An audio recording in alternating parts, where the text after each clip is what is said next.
What good is a perfect estate plan if nobody can access your accounts? If your loved ones can't access your digital life, they'll be locked out of everything from your bank accounts to your old family photos, and that creates a nightmare. Hi, I'm John Strohmeyer with Strohmeyer Law, where we help our clients leave no unfinished business. While I am a lawyer, I'm not your lawyer, so don't take the advice of some talking head on the internet. Remember to talk to your own advisors about your specific circumstances. Also, don't forget to like, comment, and subscribe.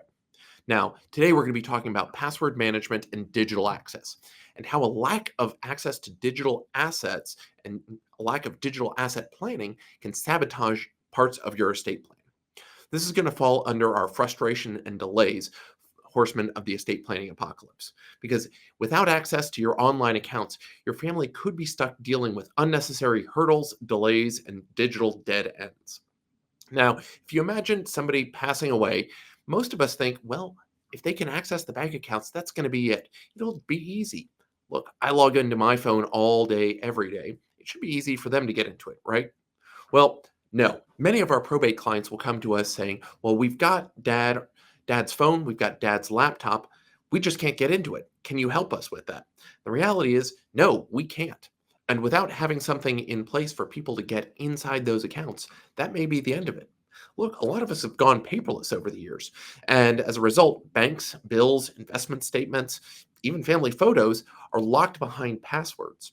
While we plan for our assets, we don't always plan for the passwords. So if your phone is Face ID locked, if your laptop has a login and nobody knows how that master password is used, well, nobody may be able to get in and access that. Your digital life could essentially be locked beyond that wall of encryption, never to be found again. This ends up making things much harder because people don't know where to go look for your things. Now, even if you have a little black notebook where you wrote down some of your passwords, people need to know where to find it. Beyond that, how are you making sure that those passwords stay updated? It could be that the passwords were changed and nobody ever updated it. And one of the problems with this is if you can't get into the accounts, you may have the accounts shut down for lack of activity. And so we want to make sure that things get taken care of. So you want to be thinking down the line so that even though we don't necessarily want to pay those bills, people know where to go and what to do with your digital life. So let's talk about your digital assets, how they're treated legally, and what you can do to avoid these problems. First, digital assets includes more than just cryptocurrency. These can be things like email accounts, online banking, photos, and documents stored in the cloud, as well as social media accounts and access to online subscriptions or services. If you don't have some sort of plan for your digital assets, even legally authorized executors, trustees may not be able to access these accounts.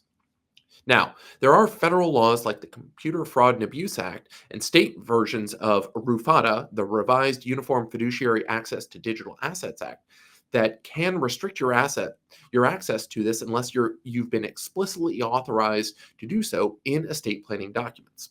Here in Texas, it is possible to get a court order allowing an executor to be granted access to digital assets, but there's no guarantee that whoever that digital custodian is will respect that. So many of the major tech companies have their own legacy access tools. Google has its own inactive account manager, Apple has legacy contact, Facebook has memorialization settings, but many people don't use them. When we're working with clients, we're actually asking them about their Google inactive account manager or legacy contact during our meetings to make sure they know how to do this.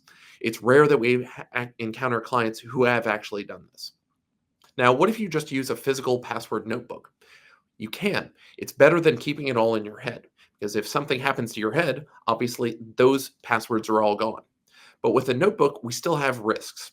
One, they could be lost, destroyed, or forgotten.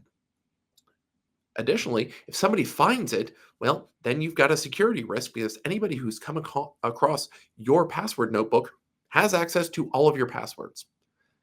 And finally, if it gets lost or destroyed, well, there's no plan at all.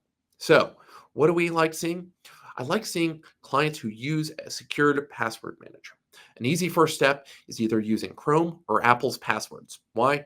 It's on your phone and it's going to be available across that ecosystem.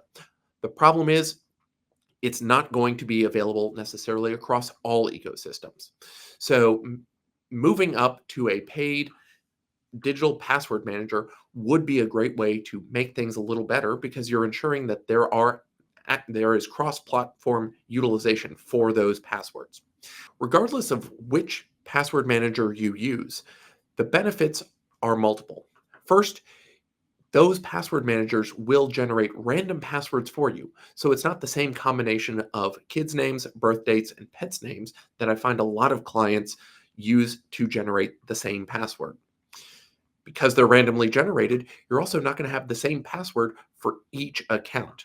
Again, it's like having the same key for all the important locks in your life. You wouldn't do that for your house and your office and your car. You really instead want to have multiple keys so if somebody gets access to one password, they don't get access to everything. Finally, when you're using these digital password managers, make sure people know how to access them. So if you think about this, it could take years to unravel somebody's digital life. Some accounts, like a Dropbox full of photos or uh, access to an online social account, could be gone forever. And that's because people don't always plan for their passwords. So as we think about it, even the best estate plan can fall apart if no one knows how to access your digital life. And relying on a password notebook isn't going to be enough. It can get lost, damaged, or even become a security liability. So if you're relying on they'll figure it out, you're actually inviting unnecessary delays and potentially lost assets. Do yourself a favor, get your digital access plan in order before they need it. Thanks so much for watching. We'll see you next time.